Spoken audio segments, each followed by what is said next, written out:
I thank the witness for your testimony. The chair will now recognize members for 5 minutes for questions.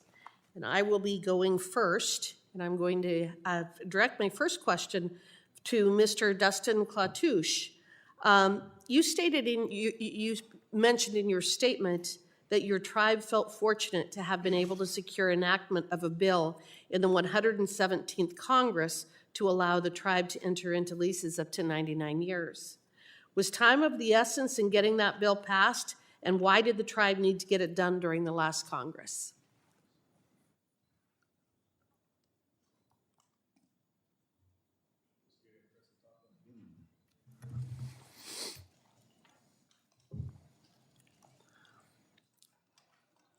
First and foremost, we wanted to keep the interests of the two outside entities that had approached us about warehouse projects.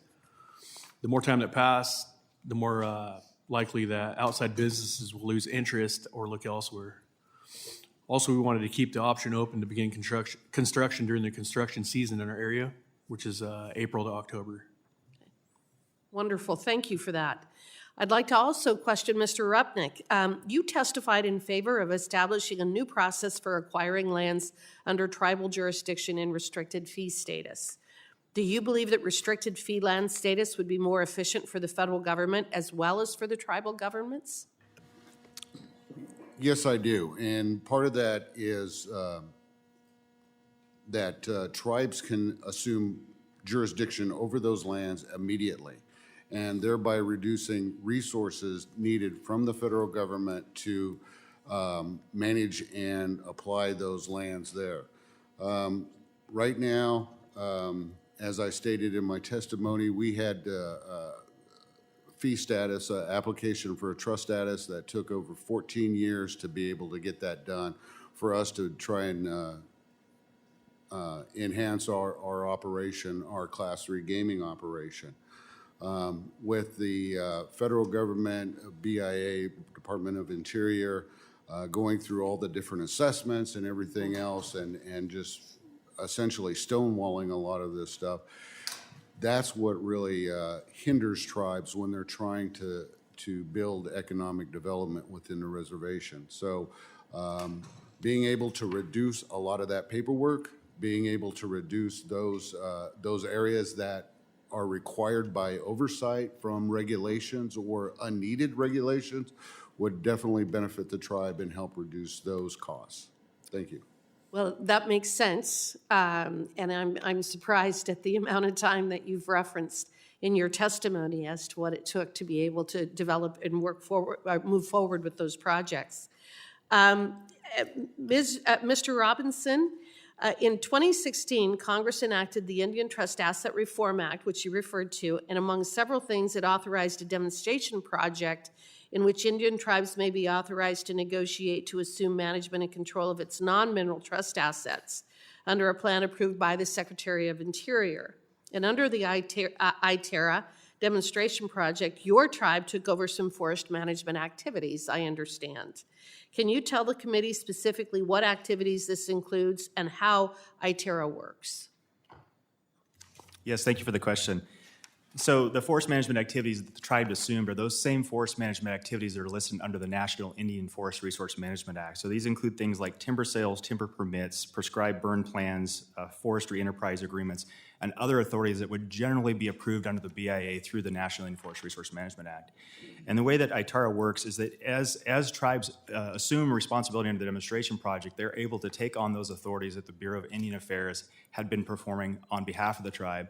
And so now those decisions are being made by the tribal government under tribal rules and regulation as opposed to federal rules and regulations. Okay, wonderful. Thank you for that. And finally, Ms. Wavalene, you commented and testified about the need for infrastructure and the impact that a lack of roads has for the rural community that you represent, the rural tribes. Is the federal government involved in all of the decisions related to road building on your reservation? Yes, on behalf of the Tohono Nation, the roads program is a BIA roads program. And so not only the state, but the federal roads that consist on the Tohono Nation, so the bureaucracy that does create for getting approvals and partnerships. I know that the nation has stepped up to try to remedy some of the impacts on the roads, but because of liability issues, we are prohibited from pursuing any of those endeavors in addressing the potholes, the cracks in the road, and our bridges and whatnot. And so it becomes a liability issue if the nation is to continue to address those needs. And so it's the BIA at the federal level that is technically responsible for the roads on the Tohono Nation. Thank you. Okay. Well, thank you for that. Thank you all for your testimony and responding. The chair now recognizes the ranking minority member for her questioning. Thank you, Chairwoman Hagerman, and thank you to the witnesses for your testimony. Vice Chairwoman Saunders, thank you very much for your testimony that laid out the multiple obstacles that tribes face, especially in rural areas. Can you talk a little bit more about financing and access to capital and workforce development? What do you think are the biggest financing obstacles for tribal small businesses on rural reservations? So for businesses on the Tohono Nation, for whether it be tribal members or anyone wanting to partner in providing services to the Tohono Nation, we're about a good hour, maybe 50-mile drive from the nearest city. And so having to travel the roads and looking at the investment in regards to their products of services has been a challenge because of the technical availability of services and education, and for them to invest in our community based on the distance between the nearest city. And so the challenges that not only our members face for products that are readily available, but for those individuals and businesses that do have these products, and investing in traveling to our community and what it all entails. And more so today with the economy and the prices of all the products, it hits us on our reservation because of the delivery of services and the fees and how expensive it is. So it's really important to invest in small businesses at the community level, but also for those business off the nation to really look at their investments and not push it off onto our tribal members. So more funding availability to all businesses at all level what benefit. It's a win-win situation. Thank you. And Chairman Rupnick, in the discussions about the a restricted fee status, I want to just clarify. The intent is to ensure that the land remains subject to tribal jurisdiction, not to state jurisdiction, no state taxation. So what you're trying to do, is it correct, is to make a process that is more streamlined for it to come into a restricted status, but that you retain full jurisdiction over the land. Is that correct?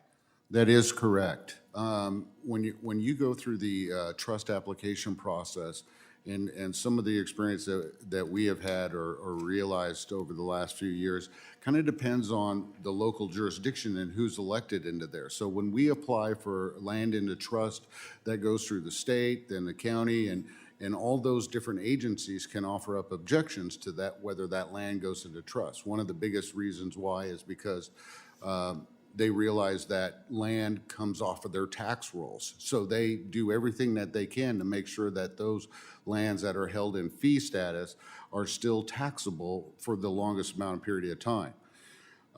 That causes a lot of delay because then you're fighting with county, state governments to be able to move that process forward. Then you've got all of the other regulations that are coming down from Department of Interior, environmental assessments, so on and so forth, that really limits the tribe's ability to do anything on that land. Where if a streamlined process where 90 days that land is purchased and moved into a restricted fee status, then the tribes could immediately start developing lands or whatever businesses that they wish to pursue on that piece of property.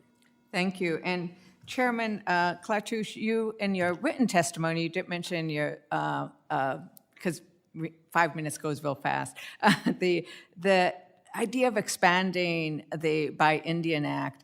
Would you also recommend that we expand the ability of tribes to compact and contract outside of the two agencies that are limited to? I assume, does everybody have, I think everybody on this panel has either compacts or contracts, and would you all agree you'd love to have those expanded to the other agencies? Maybe we'll start with Chairman Klatush. The Buy Indian Act, as currently drafted, only applies to the Bureau of Indian Affairs and the Indian Health Service. The Department of Defense is not included in the Buy Indian Act, and I believe that expanding the act to include the Defense Department would benefit all tribes. Okay, thank you. And maybe I'll go straight over to Mr. Robinson. What do you think about expanding Buy Indian and compacting contracting? So I can't speak to the Buy Indian, but I can say that anytime we have an opportunity to expand the compact authorities for tribes, it allows tribes to have a lot more opportunity for self-governance and streamlining of process and procedures. We agree So with that. thank you very much, and now you're back. Thank you. The chair now recognizes Mr. Lamalfa from California. Thank you, Madam Chair, and congratulations on your role here. Looking forward to it, so thank you. Appreciate the panel from your time and travel to be here and be part of this here today and express your firsthand concerns with the processes here we have with, I share your frustration as well on getting permitting done to do some of the other things we need to do in my rural Northern California district, such as timber harvest, salvage after fire, water storage, many, many years involved. So we're all right in the same boat on that. And we're looking to find relief for you all and other tribes around the country on being able to do basic things, economic things that are good for your membership and such. So let me,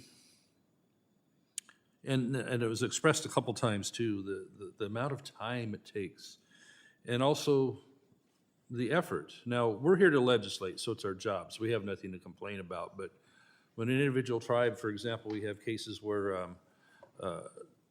there's surplus lands being held by a federal entity, and a tribe nearby is interested in that, taking it off their books and put it into play. We've had those. We have more prospects up in my district, too, for tribes interested in that.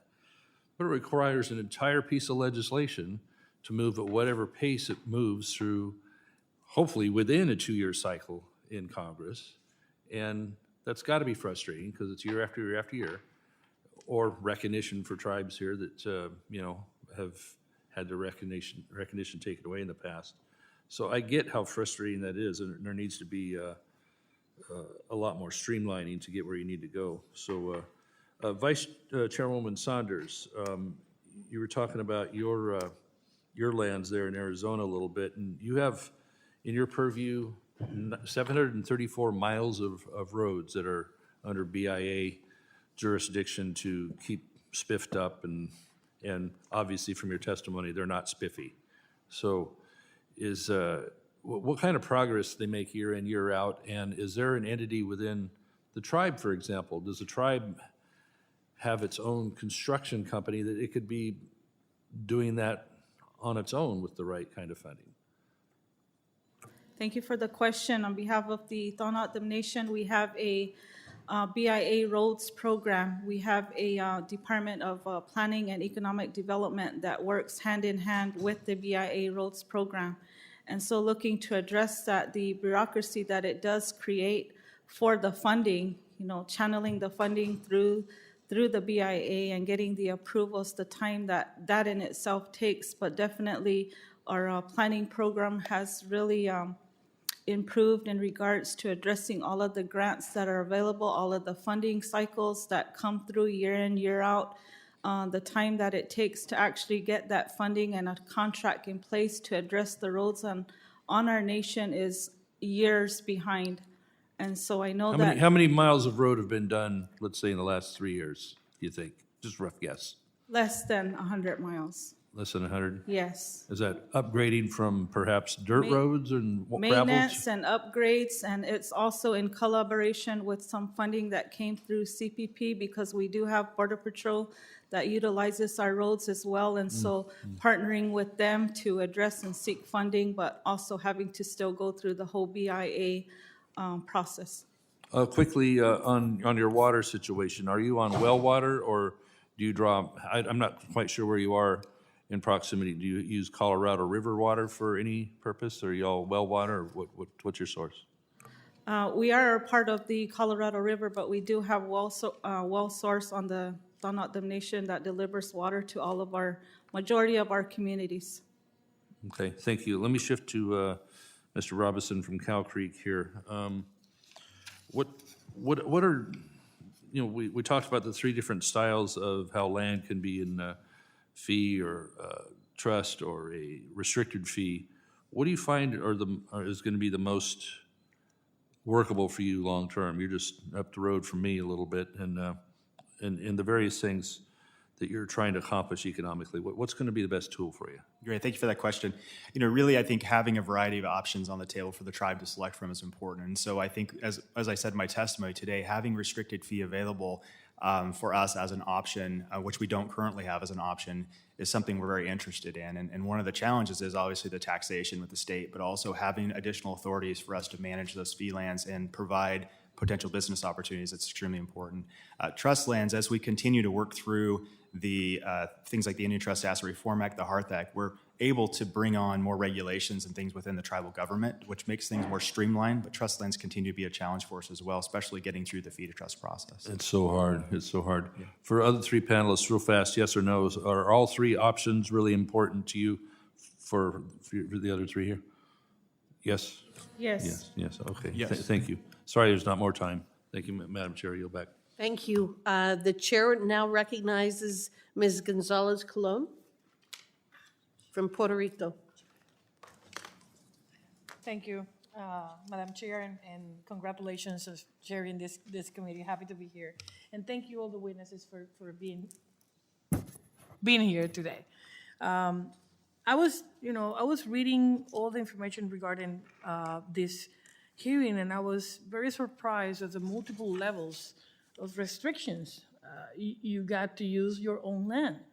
And in that sense, even if it's a trust land, fee land, or restricted fee land, at the end, I believe that land is the most important resource you have for economic development, for social, cultural issues.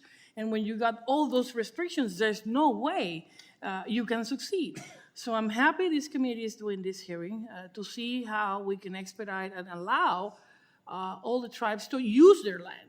And we're talking about American Indians and, of course, Alaskan Natives as well. So one of the questions will be, in 2000, when I was reading the testimonies, Chairman Klatush, you said that your tribe led efforts to repeal the prohibition on alcohol manufacturing on Indian lands.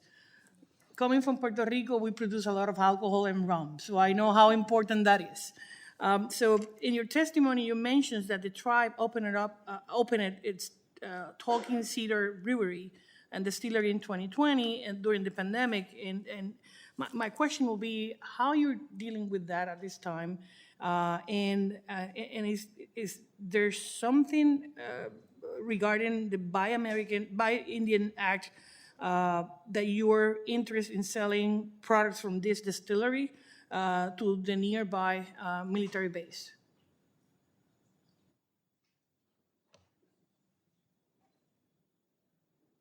Yes. So the distillery and the restaurant have been doing pretty good since we've opened them. During the pandemic, the restaurant was one of the few restaurants open in the area, and we received a significant amount. But yes, we joint base loose, McCord, yes.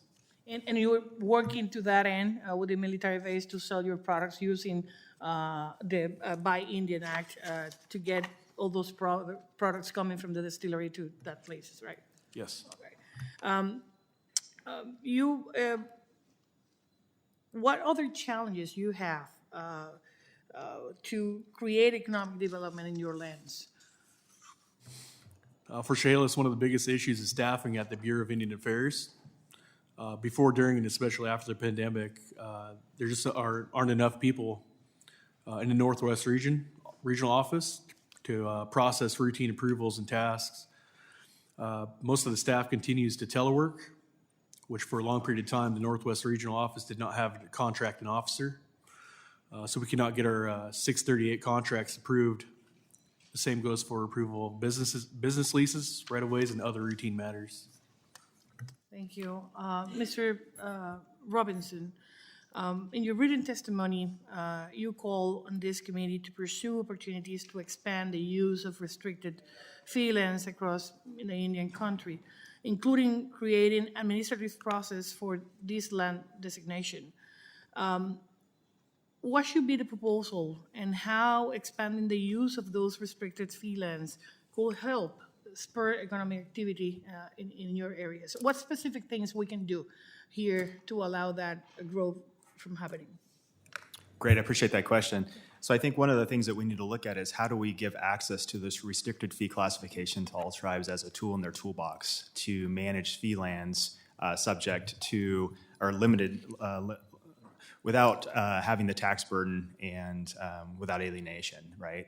And so I think the restricted fee status, what that provides for Cow Creek is another option for us to look at those fee lands, hold that title for the tribe, and use additional regulations and opportunities through tribal laws and regulations, working with Congress to provide more efficient opportunities for economic development. It's an option we don't have in our toolbox right now, and I think is an option that we need to be able to look at different opportunities for economic development. Thank you. And my last question will be to Mr. Rupnick. You say in your testimony that you've been almost 22 years since your tribe's retail shopping plaza project has been in the works and has not been completed yet. If you could look back and see on the planning stage, what other things you have changed in terms of those planning to accommodate the long time wait for that retail plaza to open, or the use of the land? I think part of that is, just the strict interpretation on some of the regulations that are put in place that tribes are forced to work with. That would also include the Non-Intercourse Act, which I think needs to be revised as well, too, because there's a strict interpretation on that. So if tribes go out and purchase fee simple land and they can't develop it or they can't do anything with it, then you almost have to have a piece of legislation to allow tribes to be able to sell that to recoup whatever dollars they got already invested into that as well. But some of that process that we have right now is of course, it's just a huge bureaucracy when it comes to land into trust, and being able to streamline that process through the Department of Interior would help tribes tremendously when they're moving either into restricted fee or even that trust process that gives them that option of how they want to handle those lands. Thank you, sir. My time expired. I yield back. Thank you.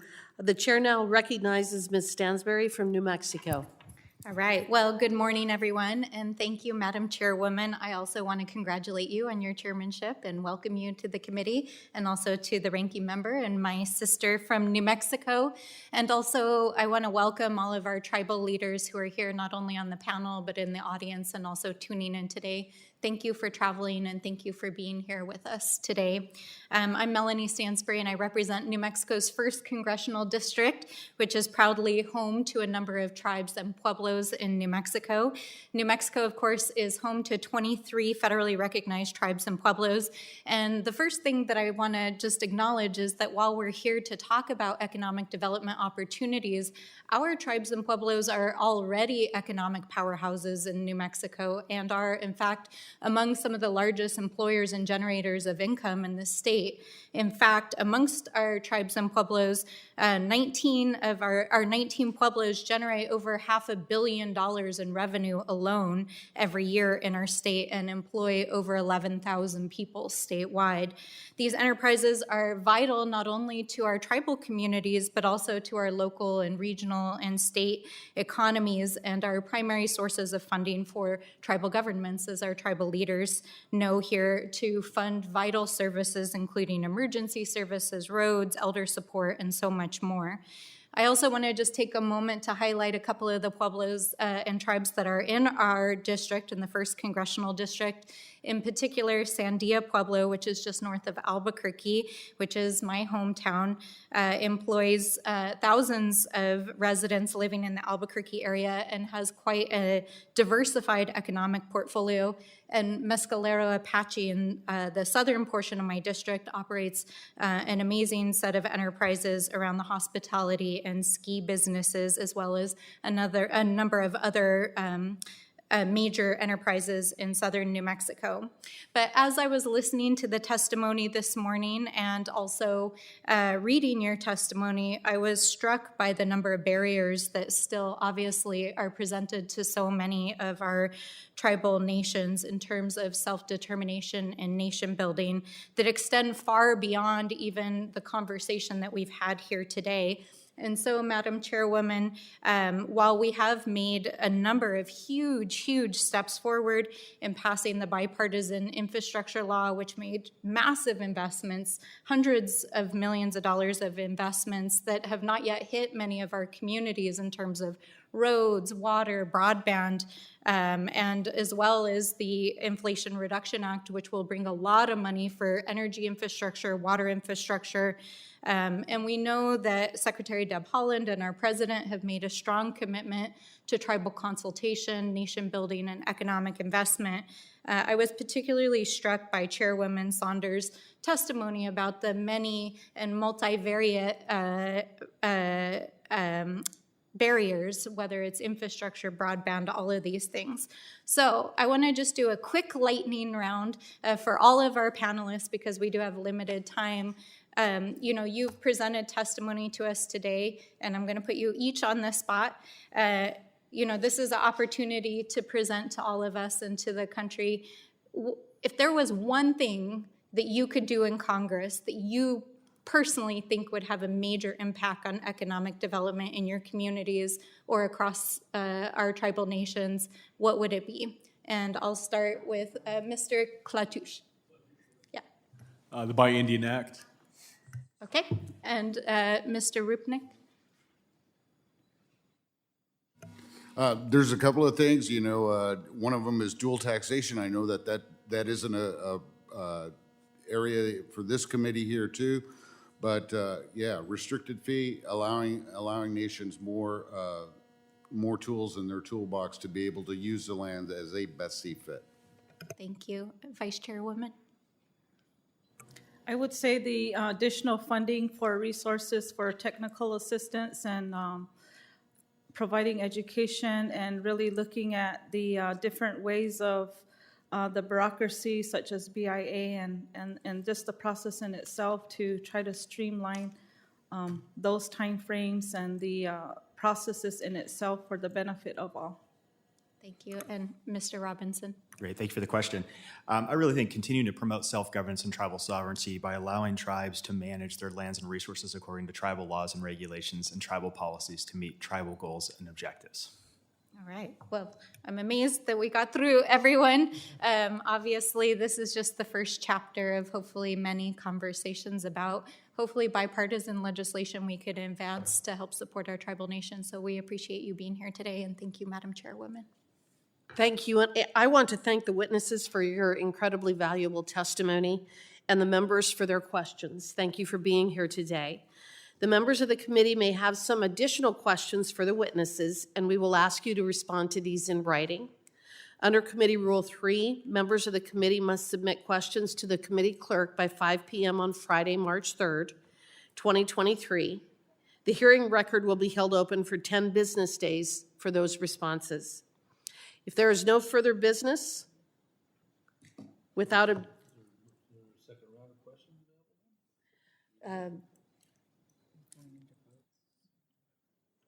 We've got a vote? Is the vote up? Sorry about that. Would you like to have a... I'd like to take one more shot if that's okay.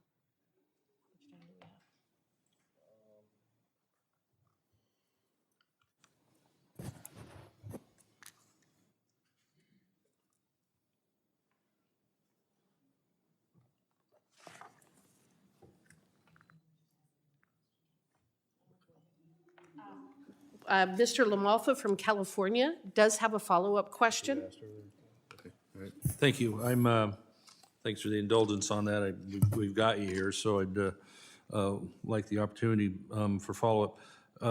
Mr. Robison from Cow Creek, I wanted to touch a little more on the issues of dealing with the Endangered Species Act and timber management and such as that. So what has your tribe encountered with trying to deal with timber harvest? And I understand you had a demonstration project that you were looking at on demonstrating better forestry practices.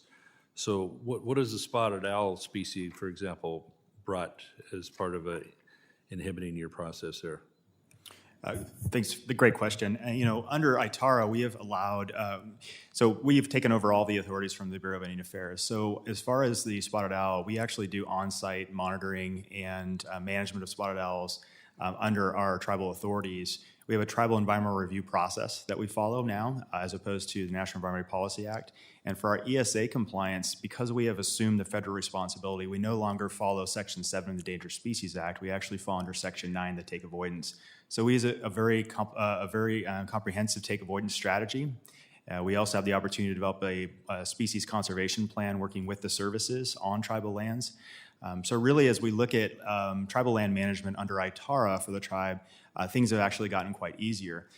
To the question, though, on working with our adjacent federal land partners, that continues to be a challenge for us as we look at ways to reduce wildfire risk, increase forest resiliency and forest health.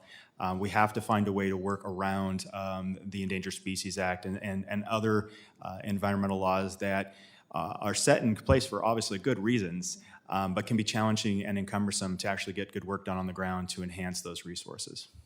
We've had massive wildfires in Northern California and Southern Oregon. I had a 1 million acre Dixie fire, which affected my district. You had large fires in Oregon last year, 2 years ago? Doesn't matter right now, but did it come from federal land onto tribal land in your particular situation, and how many acres did it devastate? Yeah, so we actually lost, we had a couple of fires on tribal lands immediately after the Western Oregon Tribal Fairness Act was passed, and we received 17,800 acres of BLM lands back to the tribe. We had about a 3,600 acre fire that took about 20% of that new ownership out. That actually came on from the state lands onto tribal lands and resulted in impact. But here recently, in the last few years, we've had several fires threatening tribal lands. So we've worked very diligently with the Umpqua National Forest to try to figure out how we alleviate the potential threat from those adjacent lands onto tribal lands. And so just a few years ago, we had the Smith Fire, which was a small fire, started out 10 to 12 acres. It sat unattended for about 10 days and then blew up into about a 70,000 acre fire threatening tribal fee lands and trust lands. So we have to find a way to reduce that wildfire risk. Please submit some of your thoughts and watch what we're going to do in the Subcommittee on Forestry and in the Ag Committee, if you would, and we'll be looking at that. Thank you, Madam Chair. Appreciate the indulgence. I'll yield back. Thank you. Excellent questions, and appreciate the testimony and additional information. So again, if there is no further business, without objection, the committee stands adjourned.